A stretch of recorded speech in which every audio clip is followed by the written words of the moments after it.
Good morning, and welcome to Morning Gospel Fuel with Mr. G. I almost forgot. How could I forget? I do this every day.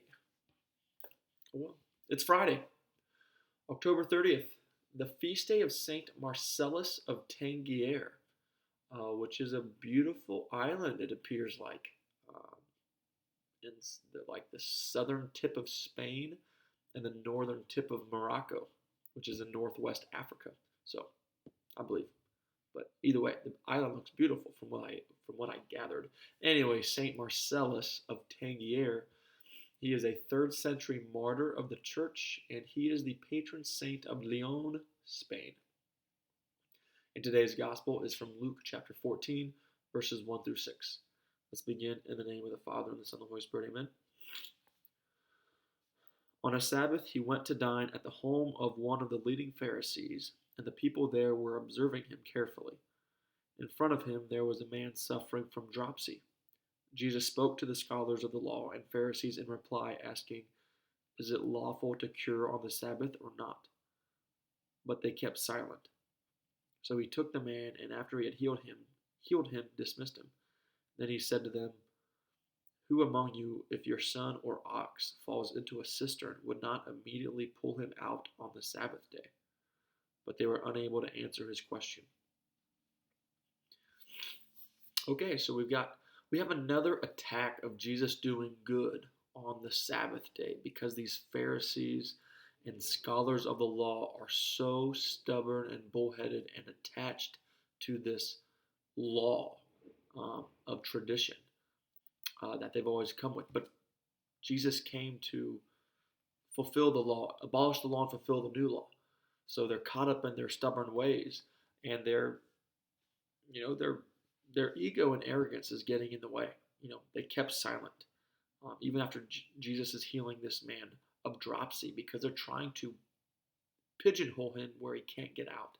But Jesus is having none of it. He always wins, which is great to know, um, and great to know that we should follow him no matter what. And just in case you didn't know what dropsy is, because I don't think I've ever read this gospel from Luke, because I never heard the term dropsy, so I looked it up. And either way, it's an abnormal swelling of the body because of the retention and accumulation of fluid. So he's swollen, I guess, and this has gone on for years, I assume. Otherwise, Jesus probably never would have healed him this quickly.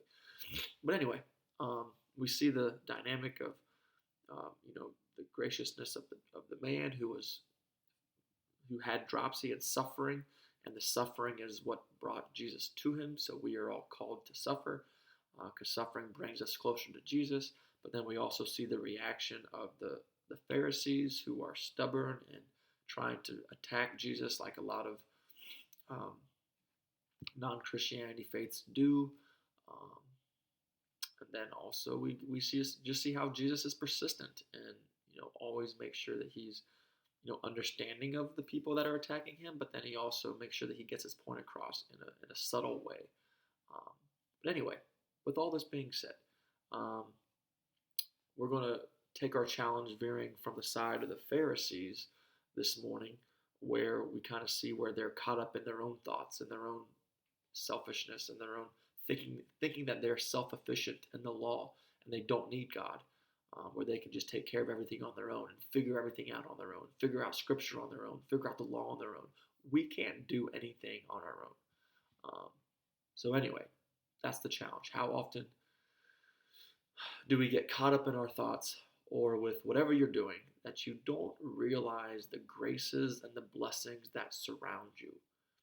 Because these scholars of the law and Pharisees should have been like, wow, I'm in the midst of a miracle and God's grace and just this awesomeness of this man we're with right now in Jesus. So any moment that you're in that we oftentimes take for granted, to be grateful for it. Whether it's something as simple as enjoying coffee with some friends at your local coffee shop. Be in the moment and be grateful to God that these moments are able to take place, or they have taken place. So, but that's a challenge. Enjoy it in the moment. Don't do the whole hindsight's 2020 thing. Just enjoy the moment. So there we go. God bless. Keep it real. Gil, no glasses today. You're welcome. Have a great day. Have a great start to your weekend. And God bless. In the name of the Father, Son, and Spirit. Amen.